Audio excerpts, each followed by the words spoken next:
I tell you, this is what universities are supposed to be all about. Yeah. This is what we're supposed to do. Yes.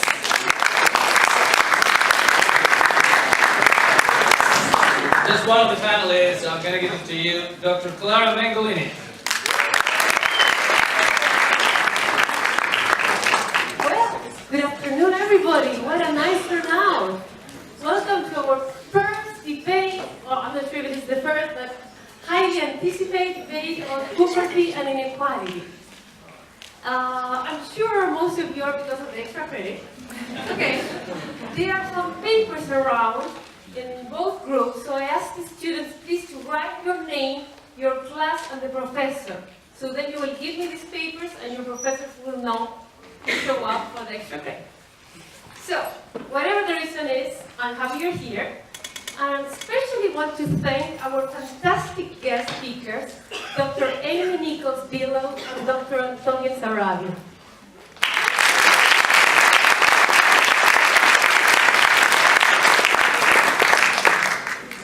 I forgot to introduce myself. I'm Clara Mengolini. I'm a professor of the Department of Foreign Languages and Literatures, and this semester I'm teaching for the first time INT 301. So, before we start with the debate, let me briefly introduce our guest speakers. Dr. Antonio Sarabia is Associate Professor of Economics and Director of the BB&T Center for Undergrad Research at Mercer University. Dr. Sarabia holds a PhD and a Master in Economics from Arizona State University, a Master from Georgetown University, and a Bachelor's in Economics from Bolivian Catholic University. He has more than 15 years of academic experience. Before joining Mercer, he held faculty appointments at Arizona State University, American University of Sharjah, and Georgia State University. Dr. Sarabia's research interests lie in the areas of institutional economics, political economy, and economic freedom. His work has appeared in highly ranked academic journals, such as Constitutional Political Economy, Review of Development Economics, European Societies, the Cato Journal, and AIDS and Behavior, among others. Dr. Amy Nichols-Belo is Assistant Professor of Global Health in the Department of International and Global Studies. Dr. Nichols-Belo earned her PhD in Anthropology from the University of Virginia and a Master of Science in Science and Technology Studies with a certificate in development from Virginia Tech. Dr. Nichols-Belo teaches a wide variety of courses in the International and Global Studies Department, primarily in support of the Global Health Studies and Anthropology programs, and directs the Mercer Service Scholars Program. Nichols-Belo's research studies the intersection of witchcraft belief, health, treatment, politics, and development in Tanzania. Her most recent publication, Witch Doctors in White Coats, Politics and Healing Knowledge in Tanzania, was published in Medical Anthropology. So please, once again, let's welcome our guests.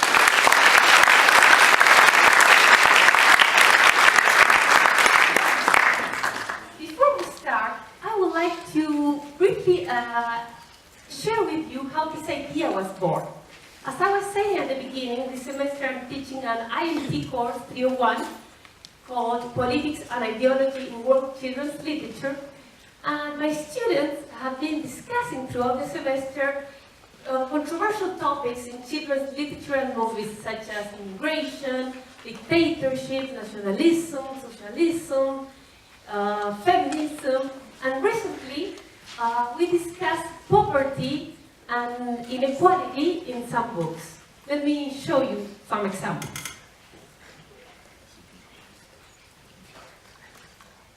The Streets Are Free. It's a picture book by an author called Grusa from Venezuela.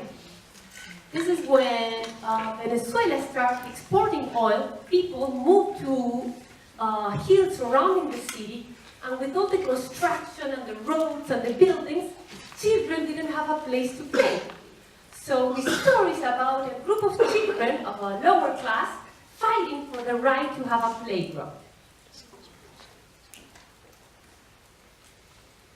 This book, called Fly Away Home, is by Eve Bunting, a North American writer, and it's about a father and a son that they are homeless, and they live in an airport. The son is the one that tells the story, and almost in the end of the story, while this boy watches people arrive from their trips and with their families, he thinks, sometimes I get mad, and I want to run at them and push them and shout, why do you have homes when we don't? What makes you so special? This special quote caught the attention of my students. I want to share it. And the last one is called Brunella. It's a cartoon, a comic, by an Argentinian writer called Rovella. That's a little girl called Brunella. And in this example, Brunella is with her brother, and she says, the brother says, I wish I would have the power of being invisible, the superpower of being invisible. And Brunella answered, why don't you ask for a power that we already don't have? Because old people are walking around and they are ignoring them, so they already feel invisible.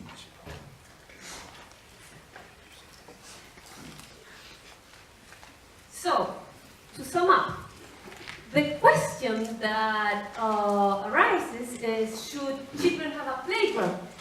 Should homeless people have a house? Should we care about the Brunellas of the world? Should we care about poverty?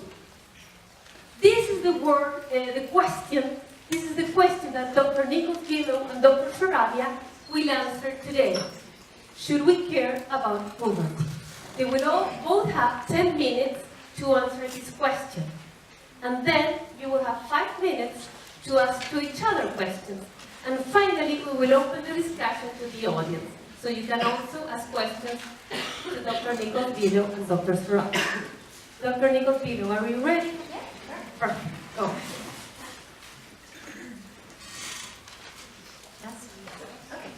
So I'm going to be talking, I'm just going to talk from the table, and I want to first of all thank Dr. Mengolini, the INT program and students, and of course Antonio for the chance to have this conversation.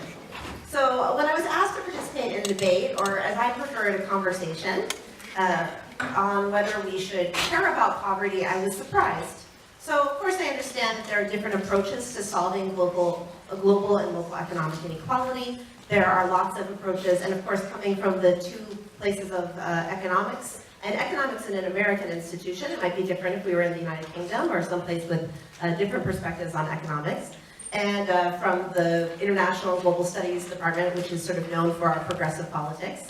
I understand that we might be working from different approaches, but to me the question, should we care about poverty, and by extension other forms of inequality, is a decided non-question.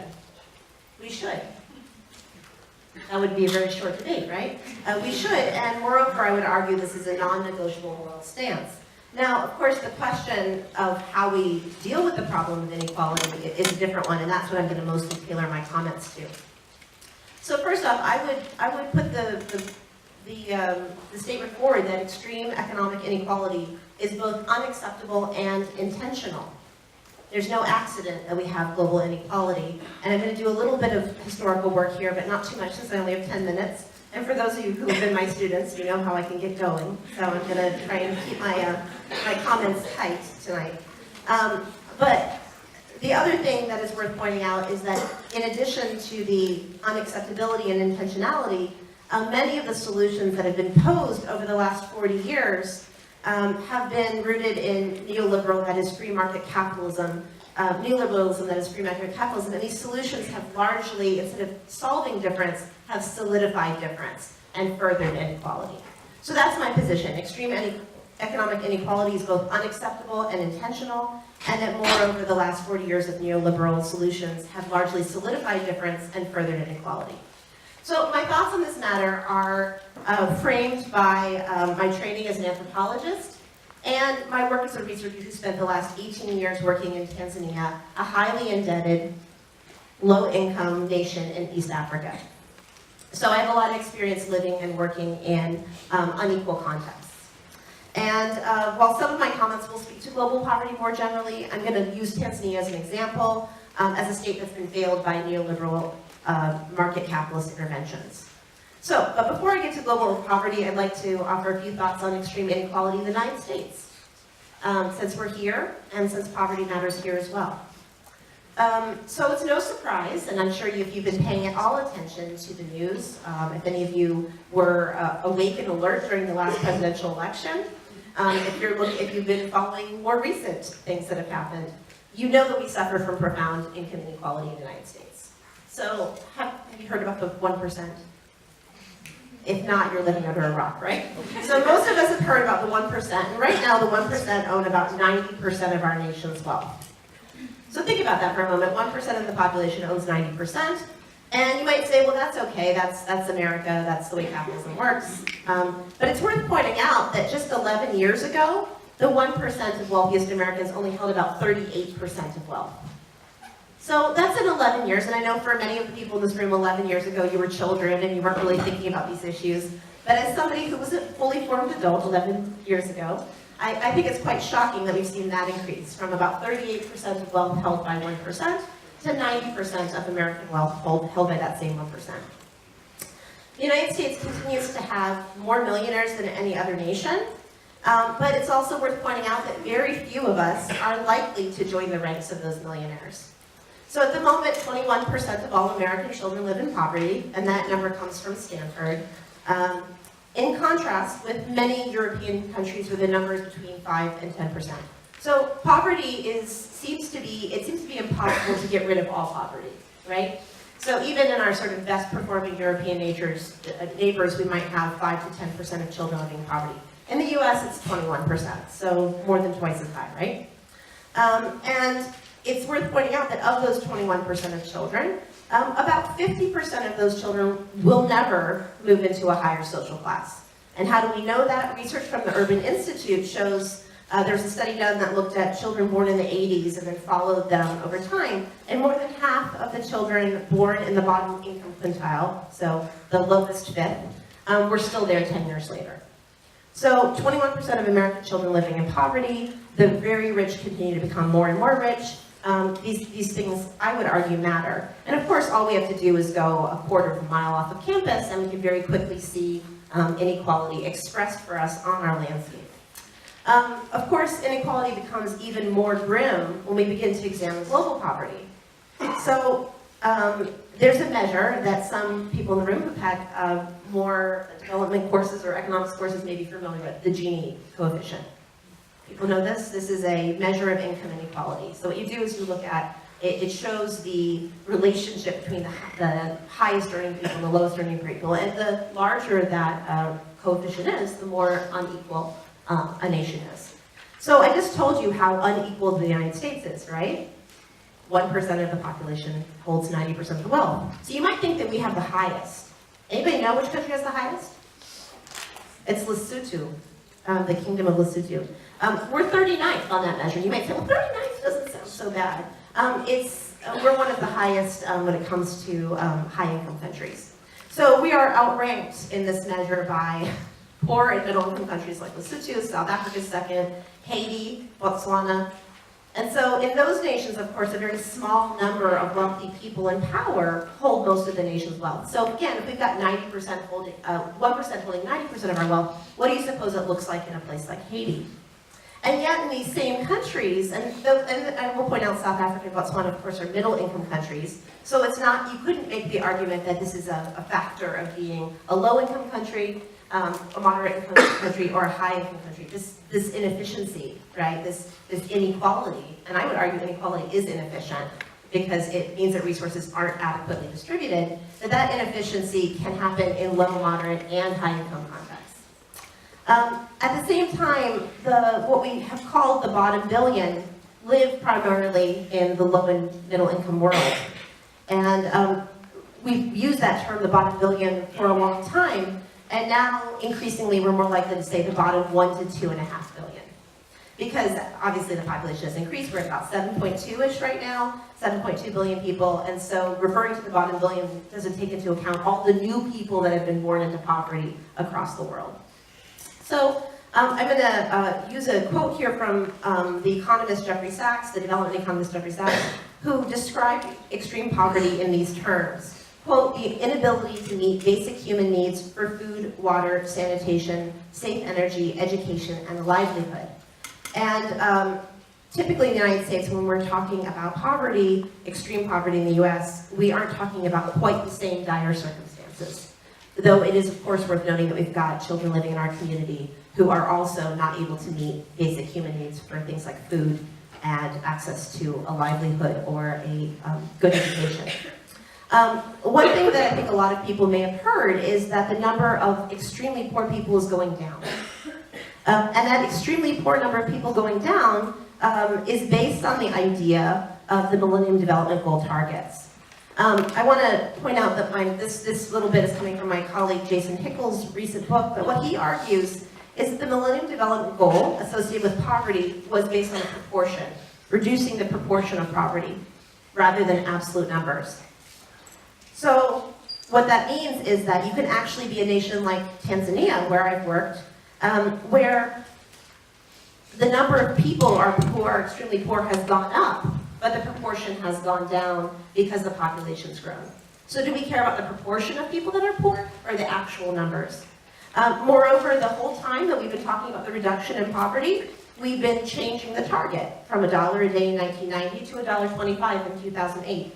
By the way, shifting from just $1.08 in 2000 to $1.25 eliminated 121 million people. They were lifted out of poverty just by that magical moving of the line by the World Bank.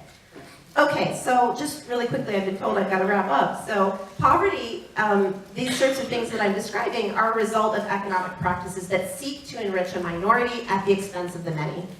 And these economic practices, we could talk about colonialism, we could talk about the fear of increasing minimum wages, we could talk about a desire to help the poor through misguided ideas like trickle-down economics and structural adjustment policies. But here's one quick example of what happens when you institute those policies. So you got Tanzania. Tanzania was brutalized like colonialism. I'm gonna have to skip over that part.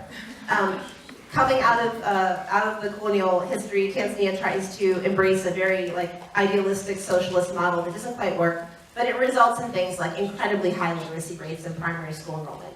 Tanzania, as a state, decides to institute free primary education, free basic health care, and things are going great. Their economy falls apart.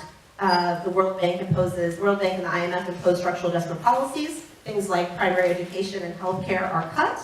We end up with 59% of students in primary education in 2001.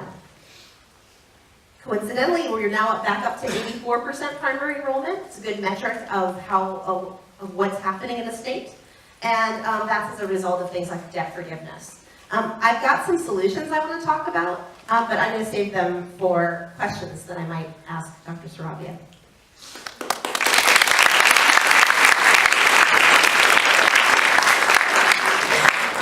Thank you so much, Amy. Okay? Sarabia? Thank you very much. All right.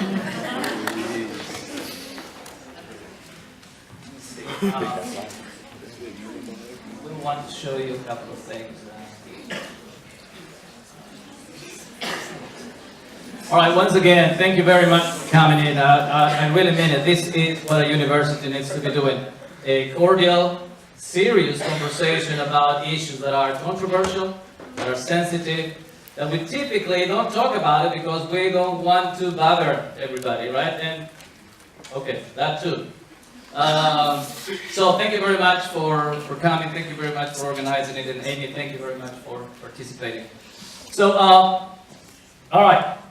I'm going to make my case even more difficult than it needs to be by showing you this picture. Should we care about poverty, right? So if you Google poverty images, this is the second one you're going to get. You're going to get kids, typically, that are poor. These are kids in Bangladesh that are lining up, waiting for food from the United Nations. This is one that is closer to home. This is from South America. This is poor people in Peru. The interesting thing about Latin America, though, is that poor people actually have assets. You know, they have a cow, they have a little house, and the problem is that these assets cannot be transformed into capital that they can invest. But that's a different story. But anyway, you see this picture, you see the previous picture, and what are you thinking? Of course, we should care about poverty, right? So here's the question for tonight's debate. Should we do something about poverty, or should we care about poverty? And here is my, perhaps, surprising answer. Big fat no. Okay? I know. Now, before you buy your voodoo doll and start meeting me tonight, right? Let me explain what I mean. The problem with this question is the pronoun. Should we do something about poverty? That is why the answer is no. If the question was, should I do something about poverty? My answer, trust me here, my answer would be yes. Should I do something about poverty? Yes. Me, Antonio Saravia? Perhaps, yes, I should do something about poverty. Perhaps everything that I do is related one way or another to poverty. If you ask yourself the same question, should I do something about poverty? Perhaps the answer will be yes. Here is where we get in troubles. If we ask, should we do something about poverty, we get into coercion. And that's why the answer should be no. Let's do an exercise here. Should we do something about poverty? Alright, we agree? Alright, so after the debate, everybody's down to the shelters in Macon, feeding people the entire night. How about that? Absolutely. You would like to do it, right? Somebody's going to tell me here, well, you know, although I really like to do it, you know, I have a test tomorrow. I have to study. But hey, I'm going to give you $50. How about that? You know, I can help with that, okay? Some other person would say, well, you know what, I don't have $50 and I do have to work and I have a test tomorrow, but guess what? I go to church every Sunday. And at church we do charity and you know, donations and so on and so forth. So how about that? Does that count? You know what I mean? We're going to get in a lot of troubles if I try to oblige everybody to care about poverty. You see? That's why the answer cannot be yes. The answer should be yes if you are asking yourself. And that depends on you. Legitimately, somebody may say, I don't care about poverty. And I have no justified right to oblige that person to care about poverty. You see? So, my problem with this is the pronoun. Is it moral to oblige people to do something about poverty? Yeah. Do I have the right to oblige people to do about poverty? Can I go to heaven if I oblige people to do something about poverty? I used to be a professor at Georgia State University. And I used to live in downtown Atlanta. You have a lot of opportunities to go to heaven if you live in downtown Atlanta.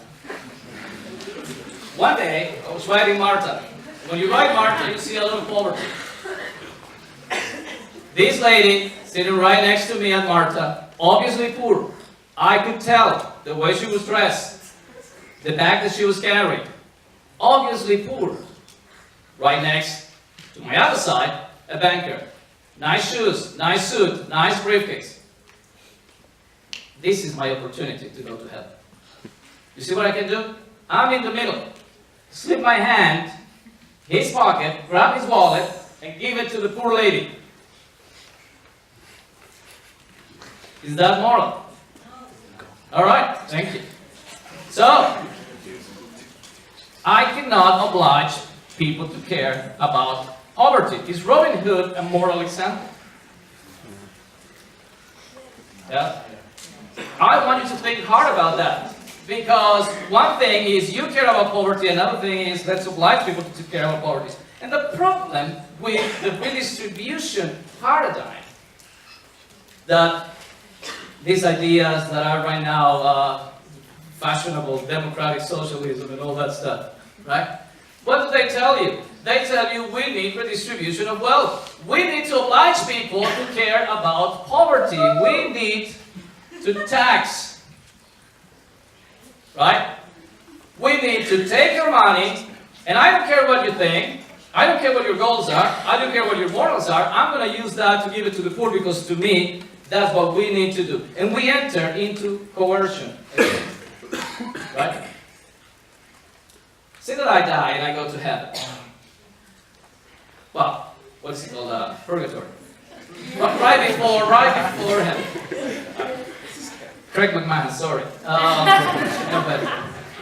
So, I get there and St. Peter comes and says, look, you need to answer one question if you want to get in. What have you done for the poor? What have you done for others? And I start sweating, and I start thinking, I don't know what I've done for others. I've been busy doing debates, teaching, researching. I don't know, what did I do for the others? What did I do for the poor? And then I remember, I pay taxes. Yeah, I pay taxes. Every April 15, I pay taxes. And with that money, the government did something for the poor, right? Unless they tell me that they did something for the poor. So there you go, St. Peter. You should allow me to get into heaven. What do you think he's going to tell me? No way, Jose. That's not the way it works. It should be, you only pay because you didn't want to go to jail. Yeah? So I don't get to go to heaven with that. See that the next week, somebody from the IRS dies and goes to purgatory. And St. Peter asks the same question, what did you do for others? And this guy says, I work for the IRS. I collected taxes from other people, and with that money I helped the poor. Let me in. Is he gonna get in? No. That is the problem with we caring about poverty. Is social justice then just? Social justice is exactly that. It's this crappy idea that if I have a goal, however noble that goal is, I get to oblige other people to follow that goal. That is the problem with social justice. Justice is a word that doesn't need a qualifier. If you put the word social on top of it, it's not justice anymore. Justice is justice, right? What social justice tries to do is exactly that, oblige people to care about poverty. All right. What is the evidence of poverty anyway? Sorry, Dr. Sarabia, you have 1 minute. I'm going to show you one thing about the numbers of poverty. Okay, and we can discuss more of this in the Q&A. This, people, this is the most important graph ever. This shows you GDP per capita around the world. Okay, this is GDP per capita, adjusted for inflation and everything, since 1600 all the way to the 2000s. What was the human condition throughout history? The human condition was poverty. We were poor, dirt poor. Look, all the way up to the Industrial Revolution. The human condition was poverty. And then what happened? Industrial Revolution, capitalism, market forces. And that took us all the way to what we live today. If you got to take only one graph with you wherever you go, this is the graph that you need to take. Okay? The tremendous increase in our standards of living. And the last one I'm going to show you. This is poverty. Okay? However you want to define it, Amy, $2 a day as the World Bank, $1.90 or less than $1. However you want to define it, poverty has gone down tremendously. Thanks to market forces, to corporations, to businesses that employ people. If you go by the World Bank data, 9.6% of the population are under $2 a day. By 2030, we're not going to have poor people under that definition. This is the wonder. This should be on the news every day. Okay? We have done tremendous progress. All right.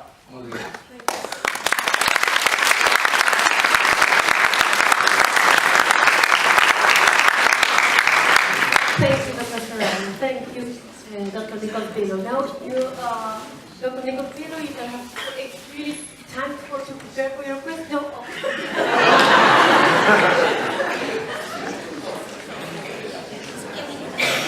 So I need to ask you questions to get to the answer, and then you get to ask me questions. All right.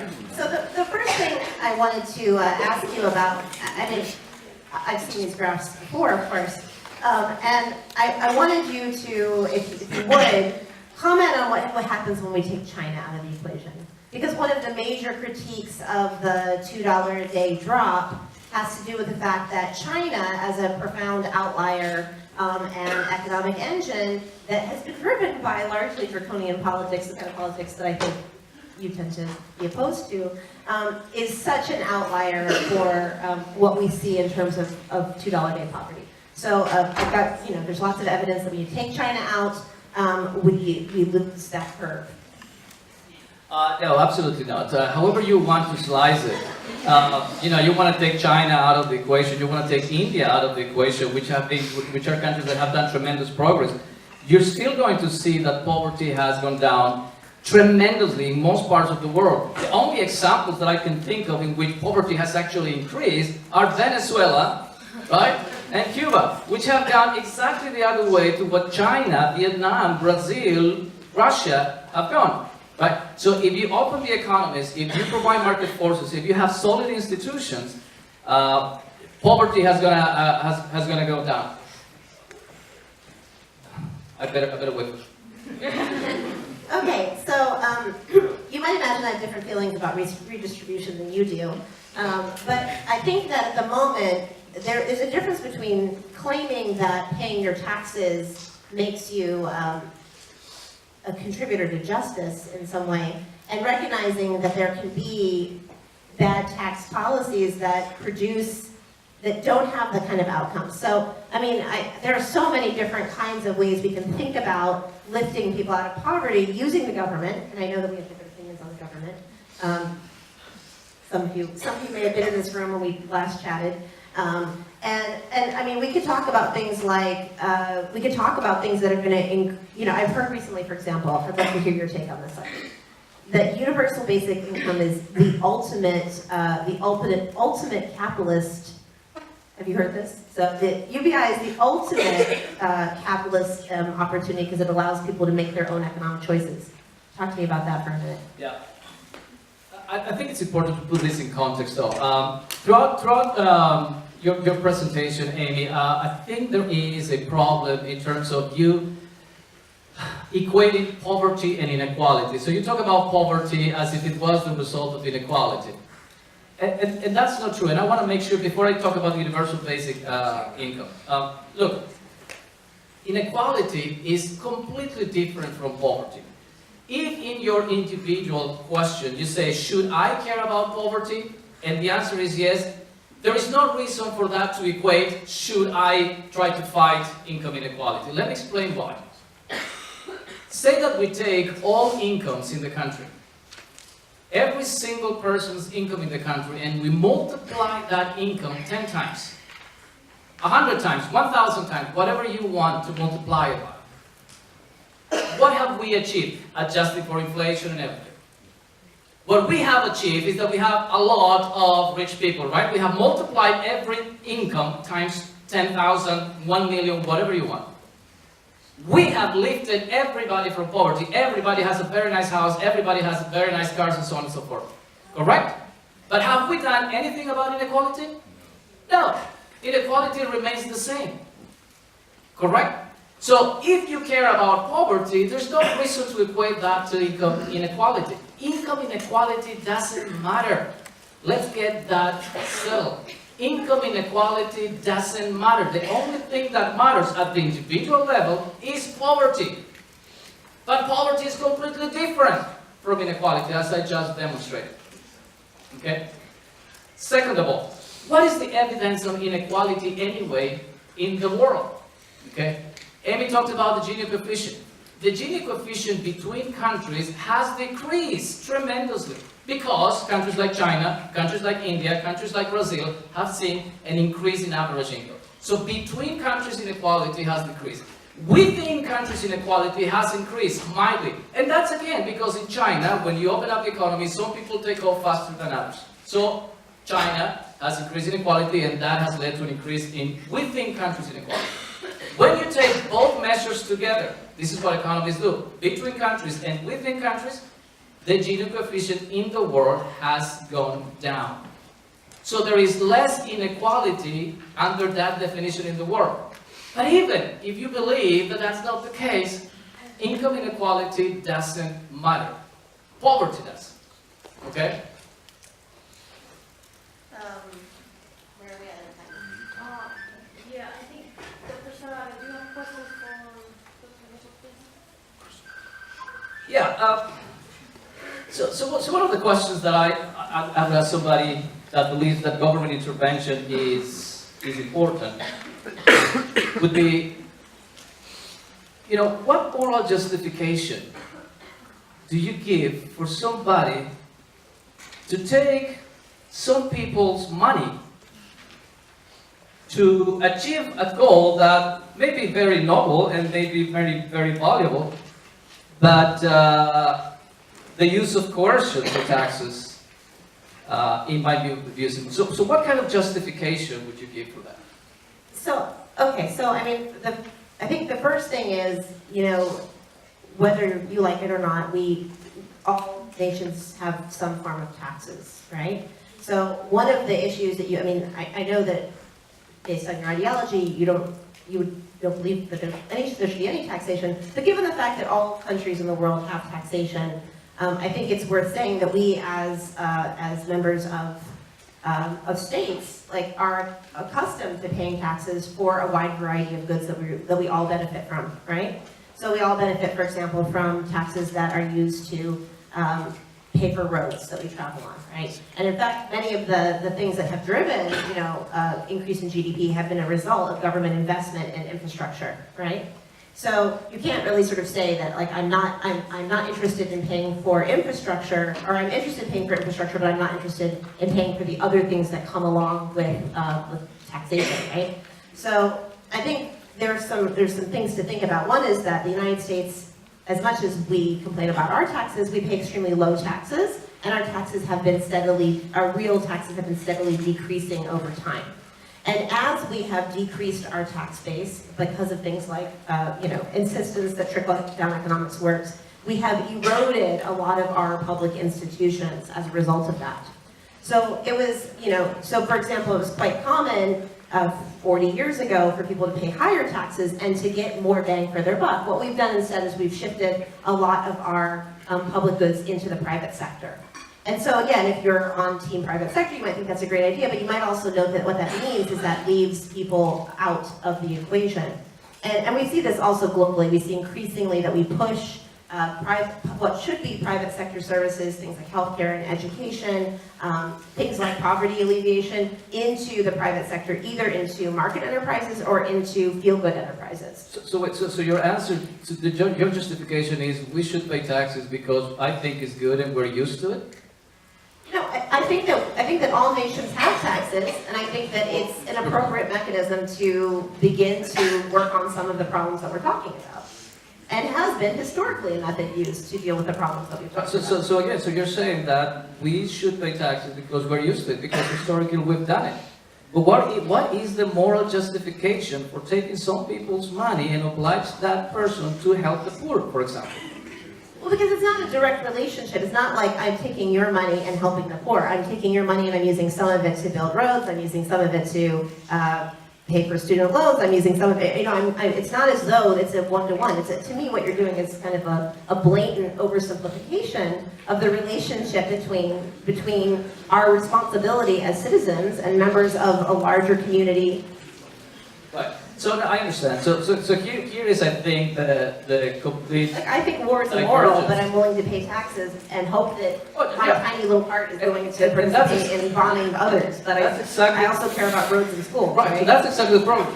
She cares about roads and schools. She thinks that she should pay taxes. The problem is that in the current system, we oblige others who may not think like her to pay for taxes. Now, trust me, if you ask me, I will donate. I do donate. But what I cannot do is to say, now you must donate because we're used to it and because historically we've done it.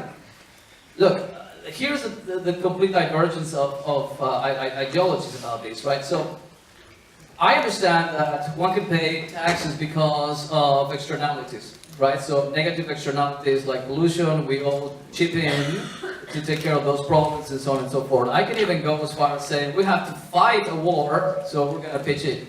My problem is when we use those taxes to redistribute wealth, right? So when I say, no, you cannot be that rich, you have to give back to society. There's absolutely nothing good with that sentence. To give back to society. What in the world? Have I taken something unfairly from society? If I'm Bill Gates, have I taken something unfairly from society? Have I cheated? Is that the way I make my money? No, I make my money by providing a good, by providing a service that everybody loves. And because of my service, everybody's more productive. So why in the world should I give back to society? That is my problem. So, can I interrupt you? I would like more students to ask questions now, if it's okay.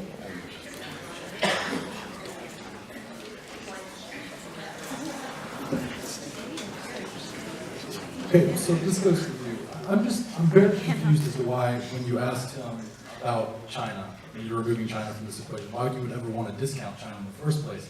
Because it seems to me that China is one of the most successful examples of his policies in action actually working. In 1960, the average GDP per capita of China was around $67. And since you've seen the deregulation and privatization of the economy, it's now near 7 or 8,000.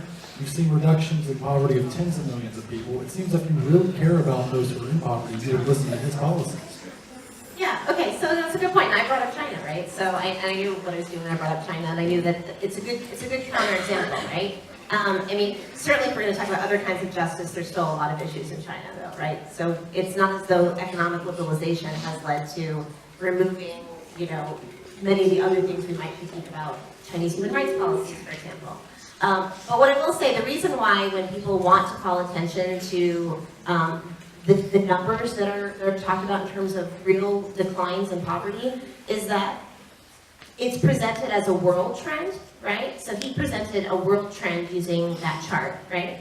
But if you remove, yes, the single outlier that, yes, has indeed changed the lives of a billion people, quite honestly, you're still removing the fact that the trend globally has not been to lift people out of poverty. And then I really think that it is important to understand that moving the definition of what it means to be in extreme poverty, a lot of development economists who are working in places like the United Kingdom, where economists are often leftists, which might be shocking to those of you who are studying economics at Mercer University, have argued that the real number needs to be 5, and it needed to be 5 years ago. So if we're looking at $5 a day poverty, then we see like very different trends, and we get a whole bunch of Chinese, we get a whole bunch of Indians back into the equation. So it's just important to understand, like, when you have an outlier, in almost every statistical analysis you do, every graph you do, you name your outlier.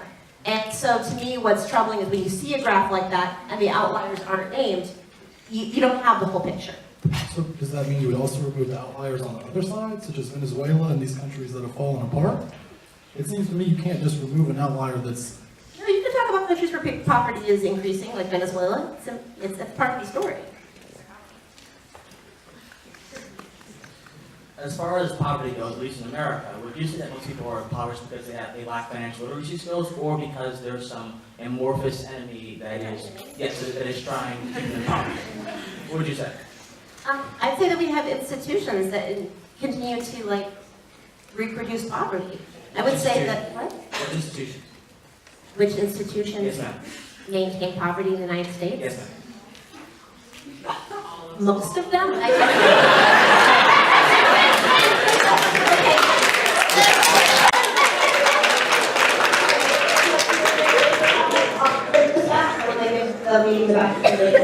A chance to speak. But what I'm going to tell you are things like neighborhood segregation policies, things like the fact that in this county alone, we have significant school segregation along racial and economic lines. I could keep going and going, but there's a reason why when I quote the Urban Institute that people can't get out of poverty, right?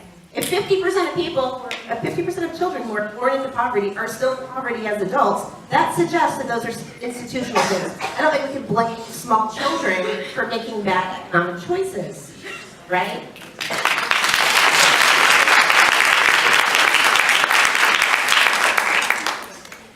Okay, so it's about the Sarabia. Sarabia.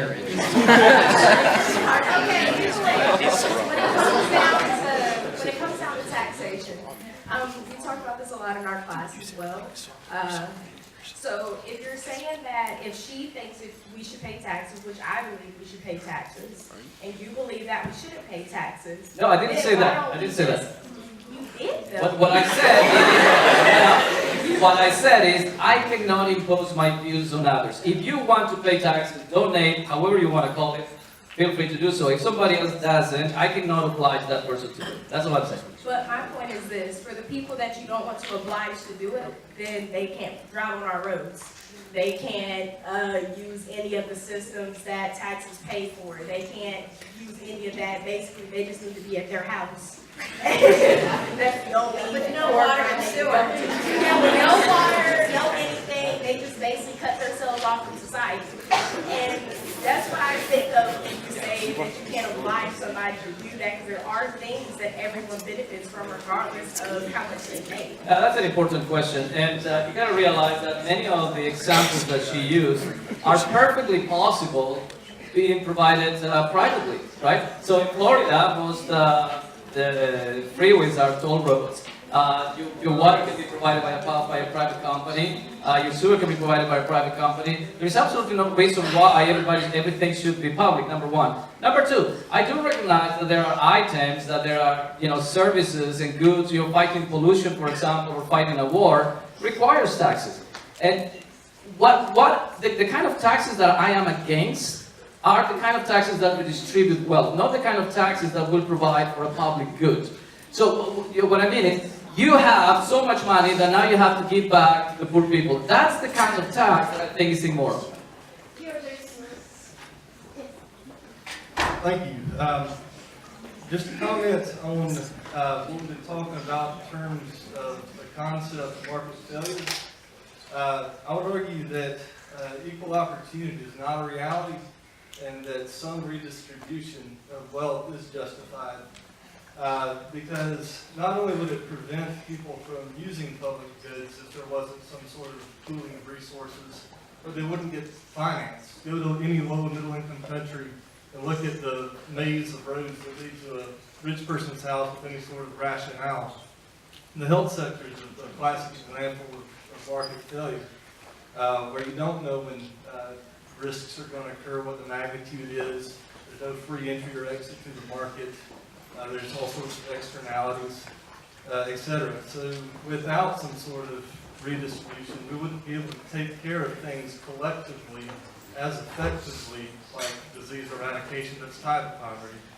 So if the government has a legitimate role in national defense, then why not in disease eradication? Does that to me? Yes. Yeah. So, what you're missing there in the question, and I understand it, is the counterfactual. And the counterfactual is, all right, well, so let's have the government provide all of those things, right? Let's have collectivism do it.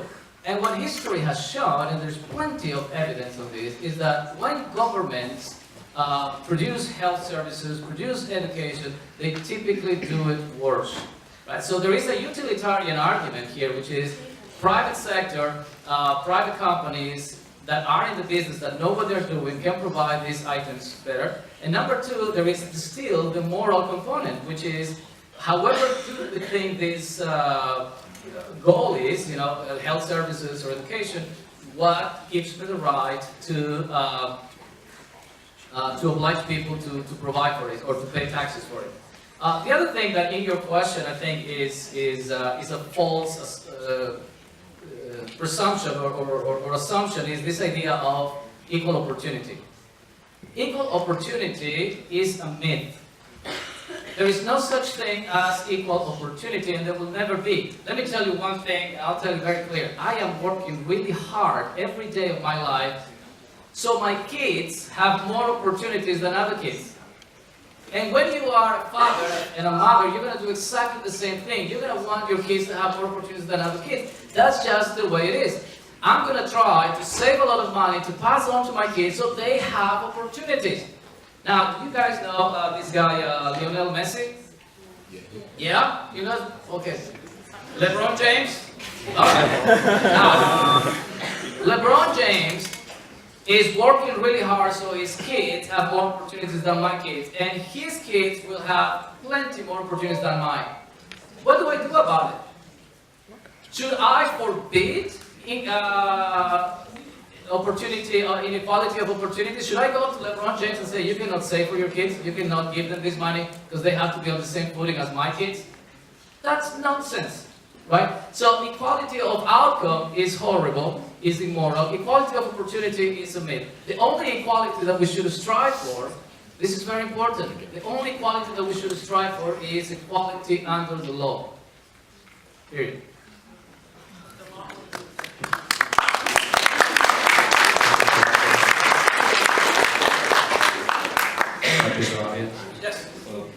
you said that people shouldn't be coerced into caring about poverty, and that discusses the level of interest regarding poverty on more of an individual level. It's a subjective matter, as we've talked about. But you also stressed the importance of poverty declining as a result of market forces and international businesses creating jobs. So therefore, do you believe that international corporations, as well as international cooperative efforts between nations, should care about poverty? And if not, who should? Should give what? Corporations should do what? Corporations or cooperative efforts between nations. Yeah. No, corporations should not care explicitly about poverty. Like I cannot oblige individuals to care about poverty. I cannot oblige corporations to care about poverty. Adam Smith was very clear about this on The Wealth of Nations. He said, we get our bread, we get our meat, we get our dinner, not due to the benevolence of the butcher, of the baker, but because of their self-interest. They are trying to sell those things to me so they can get money, and that's how I get my goods. So the same thing with corporations. You know, Amazon has done wonders for society. Bill Gates has done wonders for society. I cannot imagine my life without Bill Gates, without Steve Jobs. I can simply not imagine my life without them, without what they have created. So corporations are reducing poverty every minute of the day by doing the things that they're doing out of self-interest. So you're saying that the only forces that are reducing poverty are going to be Self-interest. market forces and self-interest in those people who decide that they should do something. That is correct. And on the an only individual. moral force is going to be self-interest. The other one is obliging people to do something that they may not want to do. I can just speak. Okay. My question was for you, Professor Beto, Nichols-Belo. We have some tough names up here. right? So my question was, when Saravia showed the different graphs in his PowerPoint, well, what do you make of those? Because those are evidence that they have pulled from actual stats that they've done, like throughout the world, throughout nations. And so what do you make of those graphs, basically? Okay, so I didn't know we were allowed to have graphs, otherwise I would have had some graphs too. I didn't get the memo on that, but I just want to take you, I'm gonna open a book, okay, which is a little bit old school. But I want to talk about those actual numbers this is a great book. If you're interested in this topic, this is The Divide, Global Inequality from Conquest to Free Markets. It's written by a colleague of mine from graduate school, and he's done a really, really, really excellent job of debunking the free market argument about inequality. So if you're somebody who isn't generally exposed to that argument and you want to learn more, it's a great book, and it's very affordable. It's a trade press book, so it's like $15 or something. But I want to just tell you what he calls, because he's got chart after chart after chart. He could have reproduced one. But what he talks about is he's calling this argument the good news myth, basically. And so one of the things he points out is that what I explained earlier is that's showing the proportion of people, okay? It's not showing the raw numbers of people. So one critique is that graph shows proportions of people, not raw numbers of people. So as he kind of points out, when people decided in the 70s that they cared about poverty, officially, they created, a sort of benchmark. This many people is too poor. As it turns out, we actually have more people, a smaller proportion, but more people that qualify as highly impoverished living in the world today than we did when we started keeping these metrics. So one question is, so you can draw the graph two ways, right? You can draw the graph so it's not just actual, so the idea of actual statistics is an interesting one because statistics can be used in all sorts of evidentiary ways. So if we had done the exact same graph, and we accounted for the fact that the population has doubled, and has tripled since we started keeping track of these things, right? Then we would actually see larger numbers of people in poverty. We could make a very different argument, right? So the question is, are we interested in proportion of people in poverty? So I want to read you like one sentence that's not from Nichols-Belo, and tell you about, for example, in Tanzania. Listen to this. This is a quote from the World Bank. Poverty has declined since 2007 and continues at a modest pace, with a fall in the poverty rate from 28.2 in 2012 to 26.9 in 2016. Now, I don't know about you, and I'm not an economist, But I know that 28.2 is smaller than 29.6. And so what the World Bank is arguing is that an actual increase in the number of people is a decline in the number of people who are poor, because what they're doing is they're looking at proportions. And so I think what you have to do is you have to say to yourself, how are these numbers calculated? Everybody in the whole world is going to agree that poverty has declined since the Industrial Revolution, if you're talking proportionally. Of course it has. How could it not be if we were talking about radically different modalities of living? But if you're talking about things like $5 a day poverty, that number has actually increased over time, particularly if you're looking at raw numbers. We have a couple more questions here and here. You want to go ahead? No, okay, over there. So, I feel like poverty is like very vague and like referring to like a large group of people. But like, y'all both say you want to like help poverty. Like you say it like individually, but like you say it as a group, right? More or less. Yeah, I don't think that's the responsibility of the state. What kind of people in poverty are you talking about like helping? Like, is it the people who are like in poverty and have like no individual like way of actually wanting to get out of poverty? They don't like want to go find a job and everything, you know what I mean? Like the people who are just like sitting there and like getting just help by the government. Alright, hold on. Let's answer that question. I'm gonna show you a graph and look.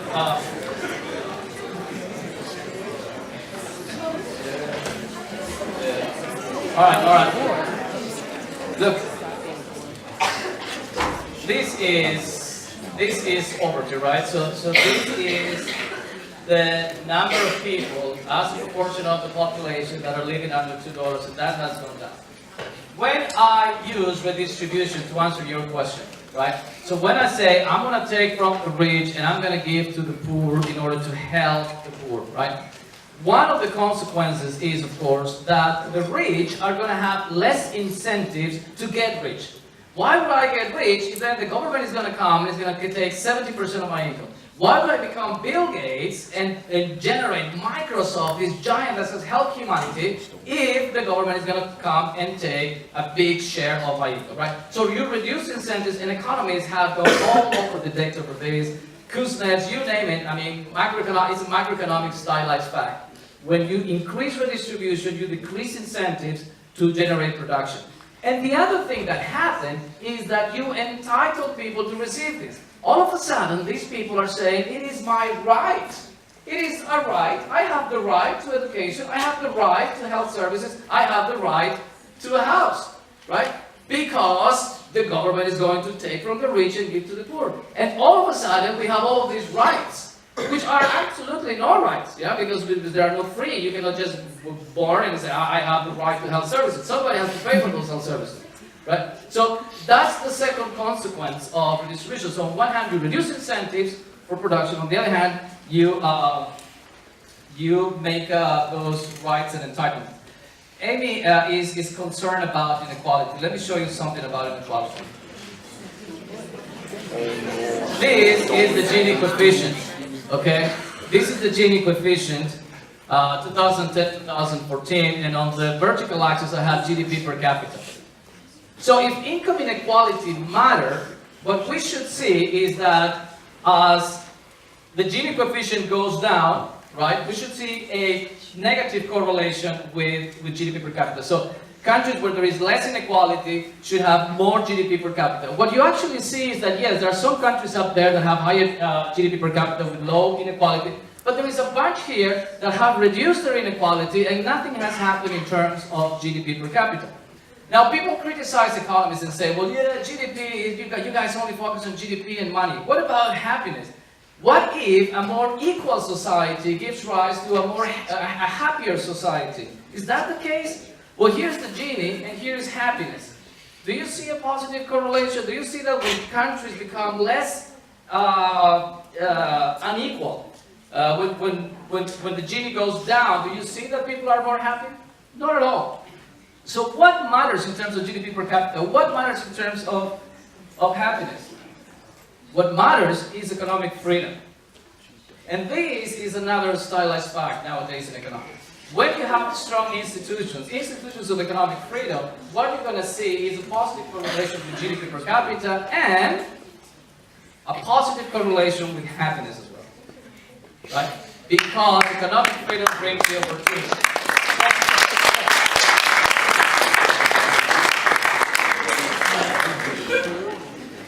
I think it's almost time, maybe. Can we hear Dr. Nichols-Belo answer the question?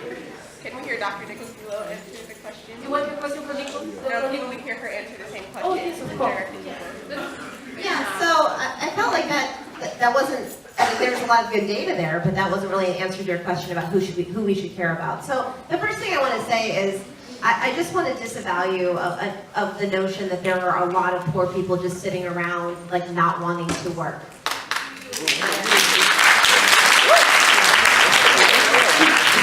I mean, that's a pretty powerful talking point from the far right, but I just want to be really clear that given the opportunity to be paid a fair wage and to have respectful work, most people are going to choose to work. There really aren't a lot of people just sitting around at home hoping that somebody's going to stop by and get them a handout.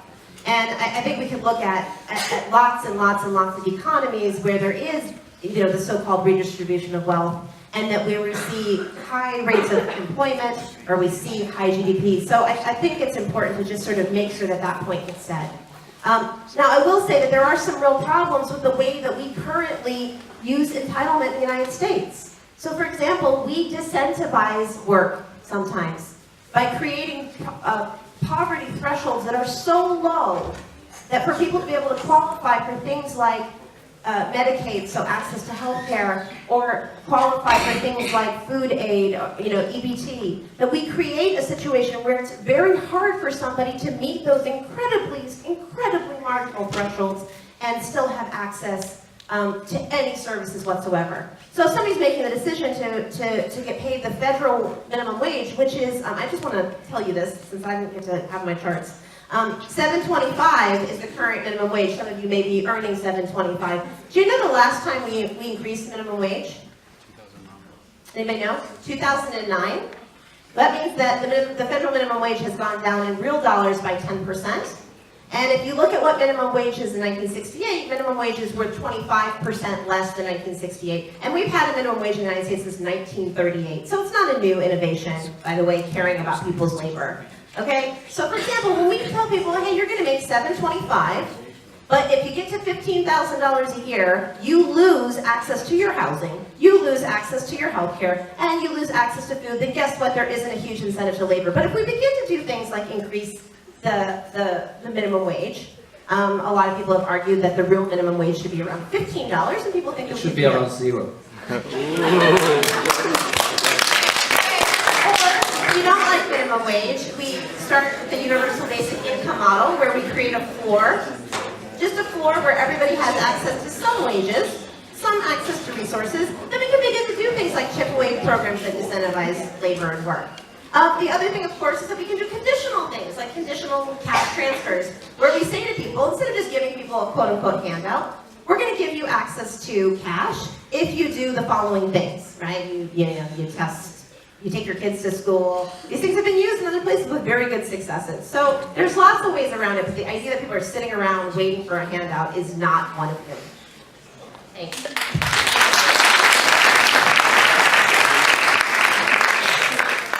Okay, so I really enjoyed it, great job, but it seems to me this debate has really boiled down to whether or not the government is a moral agent for solving poverty, more so than whether we should actually care about poverty. And so my question is, if the government is unable to provide equality under the law, and someone like Jesse Smollett can buy their way out of criminal charges, why do we believe that they can solve something like racism and inequality?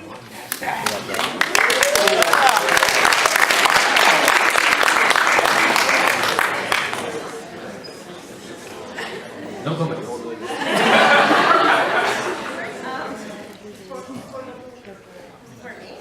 Okay, so Jesse Smollett and buying his way out of jail. Okay, this is not, I don't have a chart for that, even in my head. I mean, Yeah, and this is not to say that like our government is perfect or well functioning, right? But there are governments that do a lot better than ours, right? So just because we don't necessarily have one. Name one government that does better.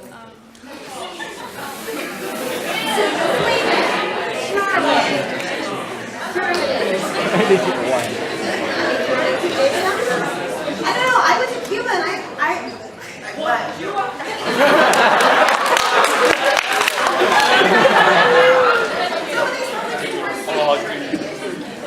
Okay, it's already 7 o'clock. Our students need to go to sleep. Before you leave, thank you so much